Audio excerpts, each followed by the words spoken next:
TNPSC எக்ஸாம்ல இந்த question ப்ரீவியஸா கேட்டுருக்காங்க. அசல் 3000 ஒரு குறிப்பிட்ட கூட்டு வட்டி விகிதத்தில் 3 ஆண்டுகளுக்கு பிறகு மொத்த தொகையாக 3993ஆக மாறுகிறது. வட்டி விகிதத்தை காண்பிக்கிறாங்க. ஸோ கூட்டு வட்டியில இந்த மாடல் சம் கேட்டாங்களா வித்தவுட் ஃபார்முலா இல்லாம எப்படி குயிக்கா சால்வ் பண்ணுறது பார்க்கலாம். ஸோ அதற்கு முன்னாடி நம்முடைய அகாடமியில மேக்ஸ் அண்ட் ரீசனிங் நியூவா புக் லான்ச் பண்ணிருக்கோம். இது போத் தமிழ் அண்ட் இங்கிலீஷ் மீடியத்திலே இருக்கு. ஸோ நீங்க எந்த ஒரு காம்படிட்டிவ் எக்ஸாம் ப்ரிப்பேர் பண்ணிட்டு இருந்தாலும் சரி இந்த புக் மோஸ்ட் யூஸ்ஃபுல்லா இருக்கும். ஸோ புக்கை பத்தி வேற ஏதாவது டீடைல்ஸ் வேணும்னா மேல இருக்கிற நம்பருக்கு கான்டாக்ட் பண்ணுங்க.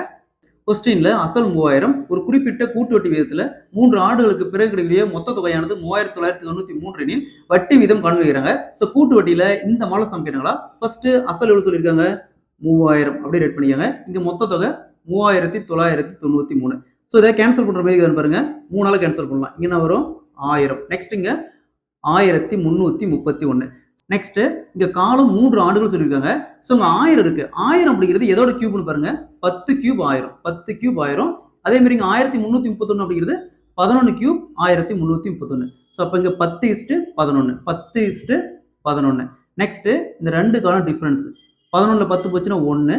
1 வகுத்தல் எப்பவுமே இந்த ஃபர்ஸ்ட் வேல்யூ தான் வகுத்தல் போடணும். 1 வகுத்தல் 10 இன்ட்டு எத்தனை சதவீதம் கேட்குறாங்க. எத்தனை சதவீதம் கேட்குறாங்க. அப்ப 100. 0 கேன்சல் ஆச்சுன்னா பேலன்ஸ் இருக்கும் 10%. ஸோ வட்டி வீதம் வந்து கூட்டு வட்டி வீதம் 10%. Option A is the correct answer. இதே மாதிரி இருந்து பாருங்க அசல் 625 ஒரு குறிப்பிட்ட கூட்டு வட்டி வீதத்துல 2 ஆண்டுகளுக்கு பிறகு கிடைக்கக்கூடிய மொத்த தொகையான 900 அப்படின்னா வட்டி வீதம் கேட்கறாங்க கூட்டு வட்டி கேட்கறாங்க. இதே மாதிரி இந்த சம சால்வ் பண்ணிக்கிற ஆன்சரை கமெண்ட்ல போடுங்க.